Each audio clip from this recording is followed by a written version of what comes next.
Hey everyone, welcome to Adventures in Everyday Cooking, where every day can be an adventure in your kitchen. My name is Heather, and today we're gonna knock it out of the park with bacon wrapped asparagus. You guys, this is so easy, and if you eat asparagus and you eat bacon, which everybody eats bacon, right? Bacon wrapped asparagus is so good and so easy. You're gonna not eat either of these things apart from each other ever again. Are you ready for this adventure? All you're gonna need is bacon, asparagus, olive oil, and salt and pepper. Let's get started. All right, this is gonna be a super easy video, super quick video, but I wanted to share with you because when I saw these in my supermarket in the butcher section, kind of like the deli section, they were selling these bundles for $2 a bundle. And I was like, okay, I've gotta try them. I did buy them for $2 a bundle, which that was bad judgment on my part, but at the same time, I wanted to see what they're all about. And then I decided to recreate them, and they are just as good. So I figured someone else needs to hear how these go. So first thing we're gonna wanna do is we're gonna want to de-stem or de-woodify, I don't even know what it's called, basically our asparagus. So there is a woody bit. Have you ever gotten asparagus and it's like stringy and woody? That's the end part, and you're just gonna want to find the place in your asparagus that breaks easily. That one goes in there, and we're gonna discard the woody bit. So a few years ago, when I was helping in a kitchen with a chef, he said that most people throw away way too much of the asparagus, and really you just bend it until it breaks off, and that's the plant's natural area where it won't be woody anymore.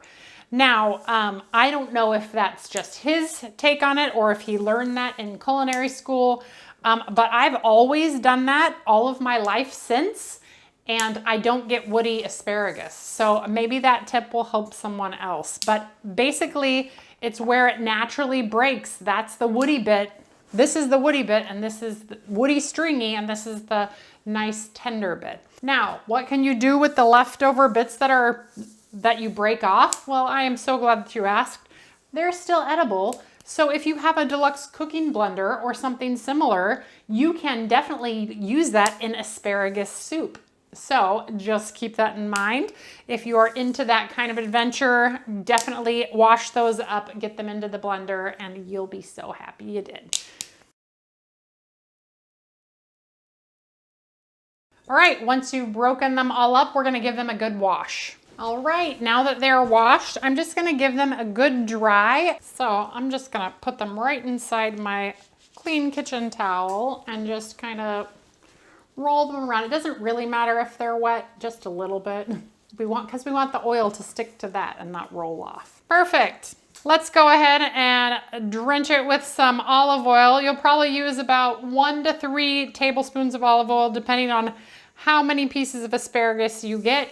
You just basically want everything to be covered in olive oil.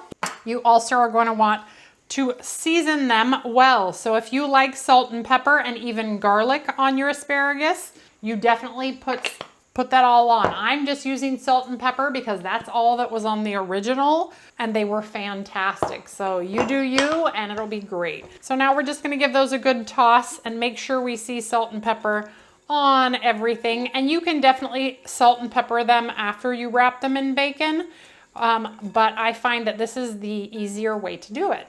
All right, so now I have some fabulous bacon here that is raw, and I'm going to take 3 to 6 spears, depending on how many you want to make and how thick they are. That's going to depend on how many you want to do. So we're just going to wrap it fully until we get to the bottom and set them right on our baking sheet. And we're going to do that with all of them.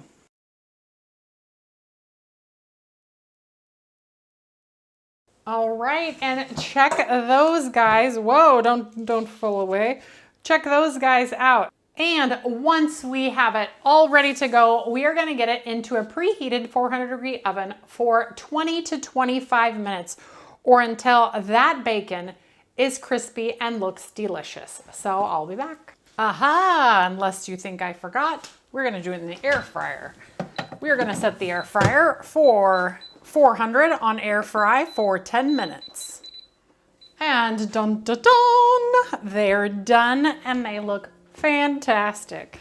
So what I'm gonna do is I'm just gonna get them right off of my parchment lined baking sheet, because that's why I lined it with parchment, so that nothing's stuck. And they're absolutely gorgeous. Oh yeah. Let me move this so I don't burn myself. Look at those. You can't tell me that's not beautiful. And when they come out, they look identical to the other ones, maybe even a tad bit better. Gorgeous. All right, and if you have some fresh parsley, definitely use that, not dried parsley. It's really just for looks. Just sprinkle it all over the top of your bacon wrapped asparagus before they go to the table, and people will just gobble these up. Even without the parsley, it'll be fine. But isn't that cool? Oh my, they look fantastic, and they are so darn delicious. You just pick them up. It's finger food. It's finger candy when it's not piping hot. Woohoo! It's so hot. You just eat it like this. Mmm. It's so hot, but I don't care. Of course, you can eat it with a fork too, but who would do that? It's bacon. 3 bites, and it's gone. Mmm. That makes a great appetizer, a great side dish. It's just great. These are so easy. I would use bigger pieces of asparagus because mine kind of overcooked a little bit before my bacon was done, but they still taste fantastic, and I would do it again in a heartbeat. All right, you guys, well, if you enjoyed that video, give it a like, share it with your friends, and subscribe to my channel. I do videos several times a week, and I'm always looking for the next adventure. Sometimes I think of it myself. Like I was doing the garlic lime chicken that you saw like 2 days ago, and I was like, hey, I think I can do this too. And that's where this adventure was born. But if you have any ideas for me, leave it in the comments below. Otherwise, I will see you on the next adventure. Bye.